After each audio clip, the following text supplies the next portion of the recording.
Viens, entre et installe-toi. Bienvenue au Café du Market. Je suis Axel Kaetka, freelance en inbound marketing B2B et on est ici entre nous. Alors prends le temps d'une petite pause et débriefe avec nous les méthodes de base comme les dernières tendances marketing en compagnie des meilleurs experts du sujet. Inbound marketing, demand gen, création de contenu, branding, SEO. Tout va y passer pour que tu puisses reproduire chez toi ce qui marche le mieux pour les autres.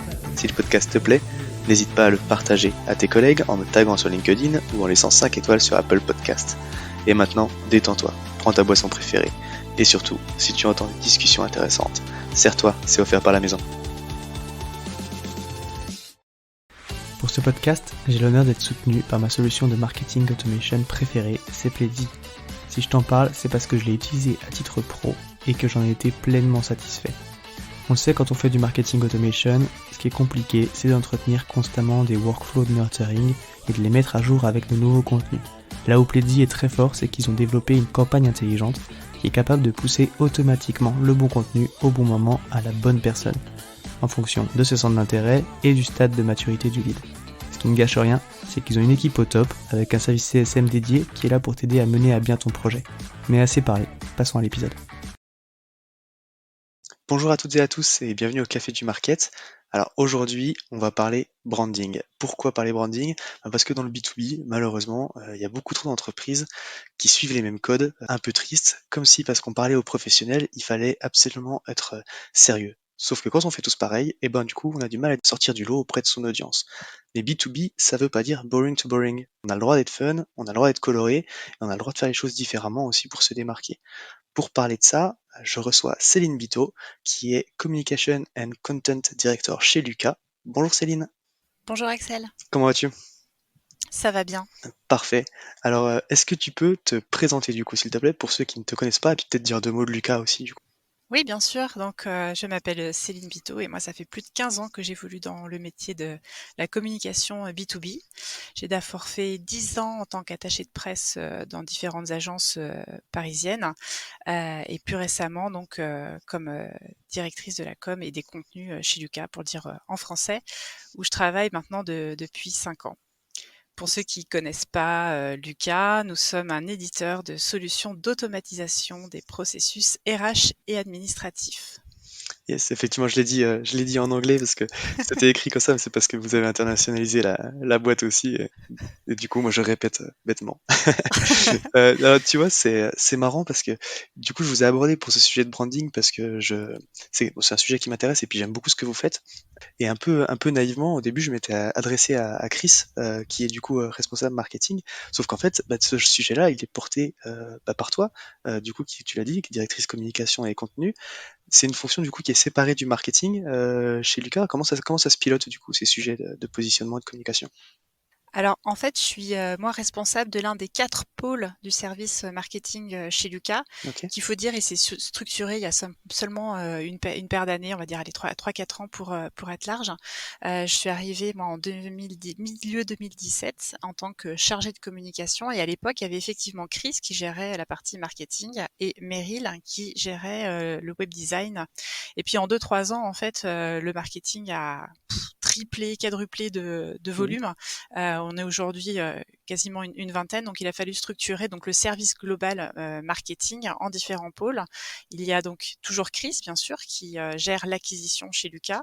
On a aussi un service BI qui est géré depuis Paris par Théo. Mhm. Meryl est toujours aux manettes du studio. Et moi, j'ai pris en fait une double casquette, à la fois communication et contenu, puisqu'on a trouvé plus simple de rassembler ces 2 pôles d'expertise, parce que c'est vrai qu'ils sont quand même extrêmement liés. Quand tu fais de la communication, que tu donnes une couleur à ta communication, bah, c'est bien que ça transpire aussi sur les contenus. Ok, super intéressant effectivement de comment vous avez organisé ça du coup avec la croissance qui a été très très rapide Mmh. chez Lucas. Alors avant de rentrer vraiment dans le vif du sujet justement de votre branding, de votre positionnement et de comment vous travaillez, souvent quand on parle branding, positionnement, on nous renvoie tout de suite au logo et à la charte graphique. Mais c'est bien plus que ça pour une marque. Est-ce que du coup tu peux me donner ta vision du sujet? Alors, je prétends pas avoir une vision du sujet, mais bon, j'ai quand même peut-être deux, trois convictions quand même à partager. C'est vrai que spontanément, quand on parle de marque, quand on pense marque, on pense tout de suite aux éléments graphiques, aux couleurs, aux lignes, aux logos. Et d'ailleurs, chez Lucas, c'est particulièrement marqué. Mais en même temps, c'est normal parce que dans l'image de marque, tu as le mot image, donc c'est normal qu'on y pense à ça. C'est un élément visible, hyper reconnaissable, qui te distingue Mmh. d'une autre marque. Mais après, il y en a plein d'autres, hein, des éléments distinctifs. On peut commencer par la signature. Tu vois, si je te dis zéro tracas, zéro blabla, tu sais que c'est pas de la Maïf dont je parle.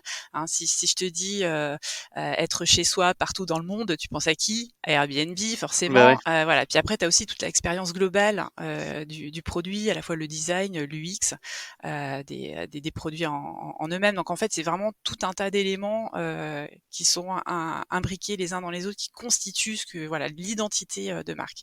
Mais moi, il y en a un, je dirais, auquel j'accorde beaucoup d'importance. Alors ça, c'est ma casquette un peu content qui va avec.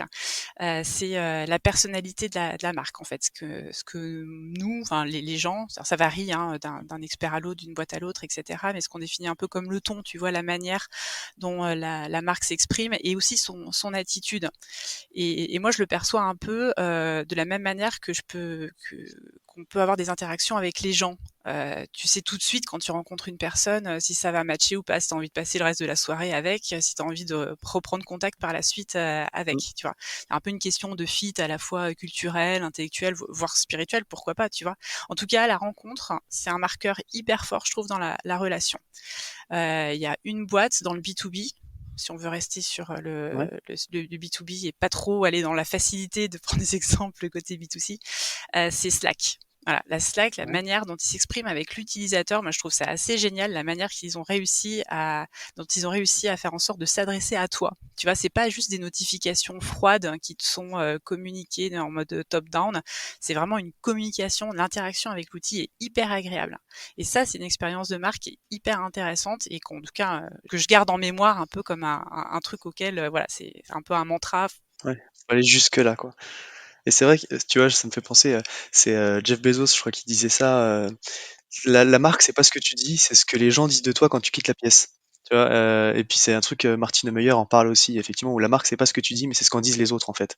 Et je pense que ce que tu dis, c'est vachement important parce que du coup, c'est ça, c'est oui, tu as des valeurs, tu définis ton positionnement, tu définis ta marque et tout, mais au final, toutes ces interactions, et tous les points de contact, en fait, que tu vas avoir avec tes clients et avec tes prospects, c'est aussi ça qui va laisser cette impression, chez les gens et donc il faut être capable de faire transpirer ces valeurs-là et ce positionnement-là à travers chacune des interactions pour Ouais. laisser cette impression, quoi. Et ce que tu dis sur Slack, c'est très vrai, ils ont été jusqu'aux notifications et tout, quoi. Donc c'est super intéressant.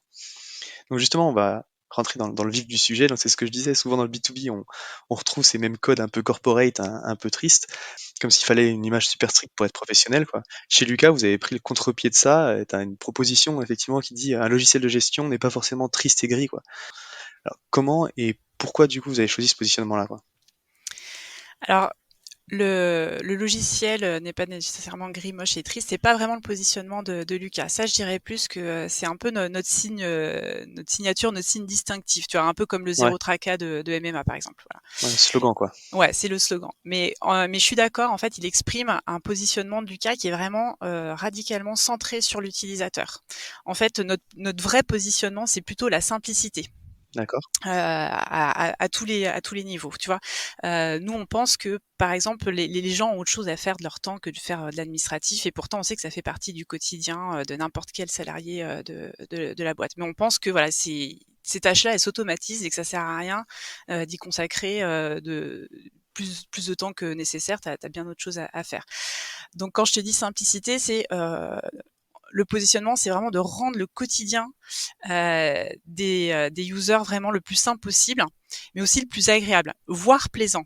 Et c'est là qu'intervient cette notion de ni gris, ni moche, ni triste. Et c'est aussi la raison pour laquelle on a beaucoup misé sur l'UX et le design des solutions. Parce que, fondamentalement, c'est pas parce que la tâche est pénible à faire que tu dois en plus la faire sur un outil C'est pénible moche, quoi. aussi, tu vois, pénible à utiliser. Et ça, je dirais que c'est notre personnalité, ça. Tu vois, le ni gris ni moche ni triste, c'est ce qui va faire qu'on va déclencher une émotion. Et tu parlais des concepts de com qui sont boring dans le B2B, ou en tout cas trop sérieux. Et c'est vrai, mais c'est vrai que aussi, si tu remontes un peu l'histoire, hein, pendant longtemps quand même, dans le B2B, c'était un peu la course à l'innovation, tu vois, qui drivait les marques. Tu vois, on reprend IBM. IBM, ils se vantaient d'avoir des gigaoctets, voilà, mais on s'en fout, tu vois, Mmh. il y avait pas d'émotion. C'est comme ça d'ailleurs qu'ils se sont fait cramer par Apple. Mais tu peux pas te raccrocher à la performance technologique, et encore moins aujourd'hui, tu vois, parce qu'on est dans le milieu du SaaS Ouais. et que demain il y a une boîte qui se crée, qui lève et qui a 10 ans d'avance sur toi sur la techno. Donc tu peux pas te miser uniquement là-dessus. Bah nous, c'est cette faille-là qu'on est venu creuser, tu vois. On a emprunté au registre du B2C en cassant les codes du traditionnel, du sérieux des boîtes de software. Alors, d'où les couleurs, d'où les illus, les jeux de mots. Voilà, on a rendu cet univers a priori austère et hostile, agréable, avec des touches d'humour, comme moyen aussi de se rapprocher des gens et de créer de la complicité, et puis de la confiance. Et en fait, quand tu parles un peu avec les RH, tu te rends compte que c'est juste des gens qui ont besoin de se marrer, en fait. Voilà. Et ça a été le point de départ de tout ce qui a suivi derrière, toutes les actions qu'a pu mener Lucas sur le terrain de la com. Mais je pense que t'as tout dit là, effectivement, quand t'as retracé aussi l'histoire, c'est qu'à un moment, t'avais la course à la Mmh. technologie, t'avais la course à la fonctionnalité, et vu qu'il y avait moins de concurrence, bah, c'est ça qui pouvait faire que tu vendais ta solution et que t'allais prendre des parts de marché. Et puis c'est vrai du coup, on a cette impression que dans le B2B, en fait, on achète rationnellement, on va se poser sur des arguments logiques pour aller chercher le plus fonctionnel, le plus machin, et on oublie qu'en fait, on parle à des personnes aussi. Et je pense que vous avez raison en allant chercher dans les codes du B2C Mmh. qui ont des marques qui sont beaucoup plus proches, qui jouent sur l'émotion, comme tu dis, d'aller chercher une différenciation là-dessus parce qu'au final, tu vends quand même à des gens et tu l'as dit, même quand t'es RH, t'aimes bien rigoler. Et du coup, Surtout en quand fait, t'es RH, je surtout pense. quand t'es RH, ouais. Et en fait, c'est ça aussi, quoi. Tu as des triggers émotionnels quand même, qu'après tu cherches à rationaliser parce que du coup, tu as créé une émotion avec cette marque-là et que tu dis, bon, bah, ok, maintenant je vais aller chercher des arguments logiques pour justifier pourquoi je la veux, quoi. Voilà, oui, oui, parce que Ouais. derrière, faut assurer, c'est pas le tout quand même de faire l'entertainer et d'aller faire Ouais. marrer. Il faut quand même que derrière ça délivre, sinon Et c'est justement, du flan. quand on adopte un positionnement comme celui-là, donc c'est ce que tu disais un petit peu plus haut, il faut que ton Mmh. image de marque, elle soit cohérente à toutes les interactions client-marque. Au Mmh. quotidien, comment ça se décline dans vos actions, dans votre communication? Tu as quelques exemples très concrets du coup, où vous avez justement adopté ce positionnement un peu fun, enfin un peu décalé, simple, hein? Ouais, oui, bien sûr. Alors, dans l'idéal, évidemment, on essaye de le faire le plus possible. Après, c'est vrai qu'on s'adresse quand même à une cible, qui adresse aussi des sujets un peu complexes et un peu pas drôles. Donc quand on touche, tu vois, tout ce qui te concerne le légal, tu vois, le dialogue social, et Mmh. cetera, bon, bah, voilà, le ton décalé s'y prête pas nécessairement. Mmh. Bah, ça dépend aussi beaucoup du sujet et des personnes. Mais globalement, on tâche quand même de faire en sorte que, évidemment, tout soit cohérent. On se, nous, on se prétend être un éditeur de logiciels, ni gris, ni moche, ni triste, qui se veut centrer sur l'humain. Il faut se montrer proche des gens, tu vois. Donc, quand on va faire des coms, qu'elles soient visuelles, écrites ou événementielles, on fait en sorte de reprendre les codes, et on l'applique aussi, pas qu'avec nos clients, on l'applique surtout avec nos prospects. Et donc, c'est ce fameux premier contact Mmh. sur lequel tout va se jouer. Mais si on parle juste des prospects, je crois que la meilleure idée de tous les temps, c'était la distribution des glaces sur les événements.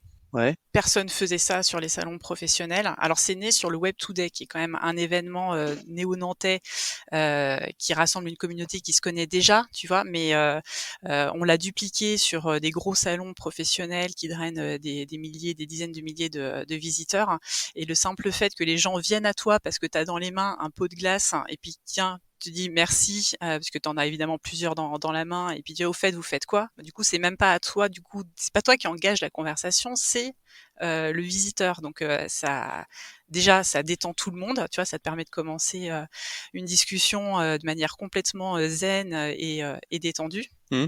Et en plus, on vient de chercher, et puis on trouve ça marrant, et du coup, on est prêt à te suivre sur le stand pour découvrir les solutions. Tiens, ça a l'air marrant, c'est vrai, vous êtes décalé, vous êtes coloré par rapport aux autres qui sont tous bien bleus là, parce que dans Ouais. l'univers du soft, tout le monde est quand même bien bleu. Vous êtes bien Bah voilà, orange.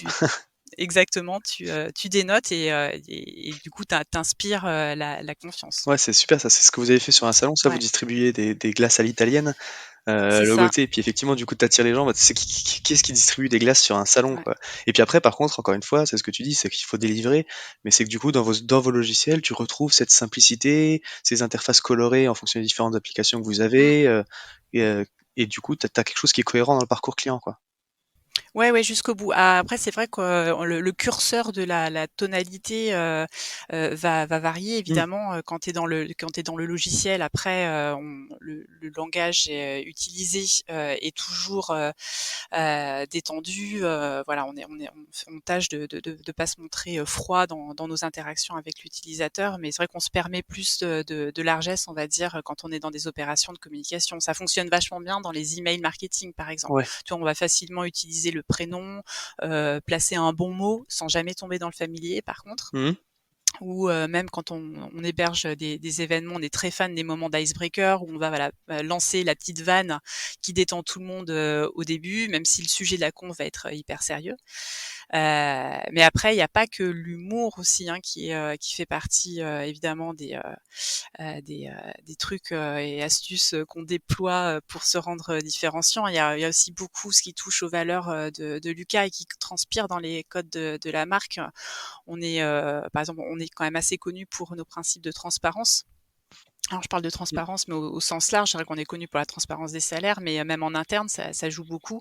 Transparence des salaires, même sur le site, tu vois, les Mmh. tarifs sont publics, donc on joue vraiment la carte de l'authenticité, de la transparence. Et il y a un truc qu'il faut savoir, c'est que chez Lucas, par exemple, les commerciaux sont pas commissionnés. Ouais.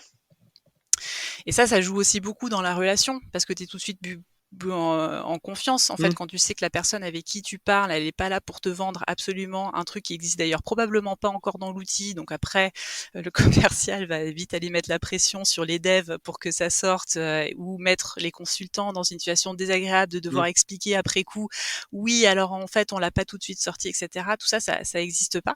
Ouais. Donc ça te crée une 1re expérience de marque qui est vachement authentique, tu vois? Ouais, c'est vrai que vous l'avez poussé jusqu'en interne, du coup aussi Ouais. dans votre organisation interne et effectivement tu en as parlé et tu vois, je l'avais même pas évoqué, mais dans votre transparence, comme tu dis sur les Mmh. salaires, le commissionnement, le non-commissionnement du coup des Ouais. commerciaux et aussi où vous êtes pour le coup encore une fois très transparent là-dessus parce que c'est des informations sur lesquelles vous communiquez et qu'on peut retrouver sur votre site, ou du coup dans les prises de parole de votre CEO, des choses comme ça, quoi.